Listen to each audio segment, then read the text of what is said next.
இன்றைக்கி நம்ம வீடியோவில் ரொம்பவே சுவையான ஹெல்தியான மஷ்ரூம் கிரேவி எப்படி பண்ணுறதுன்னு பார்க்கலாம். சில டிப்ஸ் எல்லாம் உள்ளே இருக்குது. வீடியோவை ஸ்கிப் பண்ணாமல் முழுசாக பாருங்கள். பேன் காஞ்சதும் கொஞ்சமாக எண்ணெய் சேர்த்துக்கலாம். இப்போ எண்ணெய் நல்லா காஞ்சிடுச்சு. பட்டை, கிராம்பு, ஏலக்காய், கல்பாசி சேர்த்துருக்கேன். இப்போ நல்லா பொரிஞ்சிடுச்சு. இப்போ சின்ன வெங்காயம் சேர்த்துக்கலாம். சின்ன வெங்காயத்தில் நிறைய ஹெல்த் பெனிஃபிட்ஸ் இருக்குது. முடிஞ்ச வரைக்கும் நம்ம சாப்பாட்டில் சேர்த்துக்கலாம். ஒரு பெரிய வெங்காயம், உப்பு, வெங்காயம் கூடவே உப்பு சேர்த்துட்டோன்னா நல்லா வதங்கி வந்துடும். 2 பச்சை மிளகாய் கீரி சேர்த்துருக்கேன். ஒரு கொத்து கறிவேப்பிலை,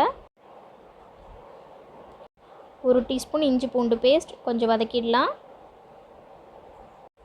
இப்போது தக்காளி சேர்த்துக்கலாம். கொஞ்சமாக மஞ்சள்தூள் சேர்த்து கொஞ்சம் நேரம் சிம்லே விட்டுடலாம். அப்போது தக்காளி நல்லா வெந்து மசிஞ்சு வந்துடும். 2 டீஸ்பூன் மிளகாய்த்தூள், 1 டீஸ்பூன் மல்லித்தூள், அரை டீஸ்பூன் கரம் மசாலா சேர்த்து நல்லா வதக்கிடலாம். கொஞ்சமாக தண்ணி சேர்த்து வதக்கிட்டோன்னா மசாலா கரியாமலும் இருக்கும், மசாலாவோட கலரும் மாறாமல் இருக்கும். இப்போ காளானை சேர்த்துக்கலாம். நான் காளானை குட்டி குட்டி பீஸாக கட் பண்ணியிருக்கேன். உங்களுக்கு எந்த மாதிரி போட்டால் ஈஸியோ அப்படி கட் பண்ணிக்கோங்க. இப்போ நல்லா மிக்ஸ் பண்ணிடலாம். நல்லா மிக்ஸ் பண்ணி ஒரு தட்டு போட்டு மூடிடலாம். ஒரு 10 மினிட்ஸ் ஃபுல் ஃப்ளேமில் வச்சுட்டோம் அப்படின்னா காளானில் இருக்க தண்ணியிலேயே நல்லா வெந்து வந்துடும். நம்ம எக்ஸ்ட்ரா தண்ணி எதுவும் சேர்க்க தேவை இருக்காது.